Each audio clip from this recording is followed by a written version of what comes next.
Bon, ben, comme j'expliquais tout à l'heure, si j'ai une préférence pour utiliser le scie à onglet, c'est pas parce que avec un guide coulissant comme ça, on n'est pas capable de faire de quoi de bien.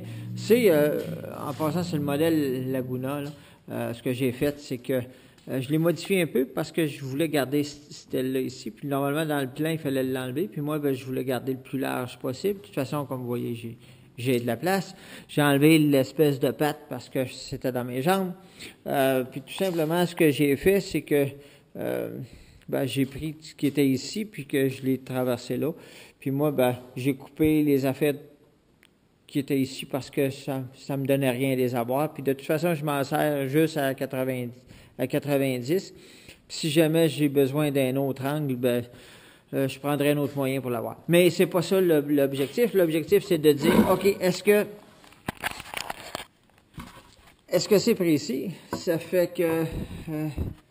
et voilà. Ça fait que, est-ce qu'il y a moyen de faire de quoi de bien avec ça? Ben, on a la réponse direct là. Ça fait que, parce que mon panneau est trop large pour mettre sa scie à onglet, là, je suis rendu à 22 pouces, ça fait que c'est trop large pour mettre sa scie à onglet. Fait que même si le scie à onglet, c'est très, très, très cela.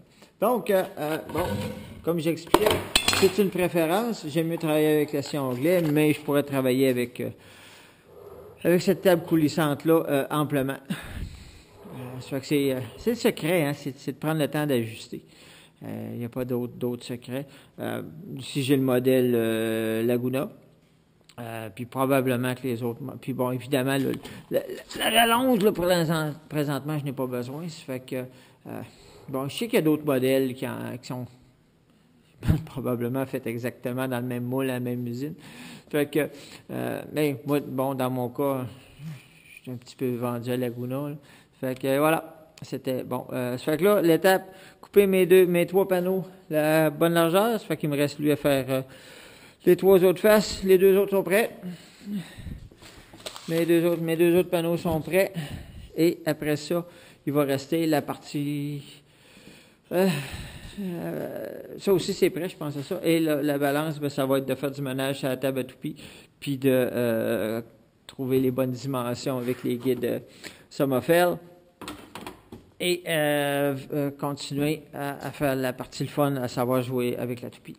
Fait que, OK, ça fait que je continue à finaliser, à préparer mes panneaux.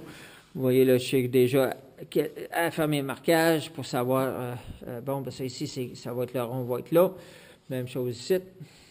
Oh, en passant, moi, je marque l'arrière. On voit peut-être pas bien sur la caméra, là. Je mets mes X. En arrière. Quand je sabre, j'ai pas d'affaire à tout effacer mes marques. Bon, il faut que je les efface en arrière, mais ça me dérange moins de les effacer en arrière. Des fois, il faut sabrer plus parce que le crayon marque dans le bois. Fait que c'est la même chose. Fait que, puis les Sommerfeld, ben il faut tout le temps ce qu'on m'a fait le good side down. Ça fait que si je vois pas le X, je sais que je suis à l'envers. Fait que j'ai marqué où est-ce qu'il faut que je mette mes grooves, mes arcs. J'ai marqué mes grooves. Ça fait que... voilà, ça fait que toutes mes affaires sont faites. Mon panneau, il me reste à finaliser.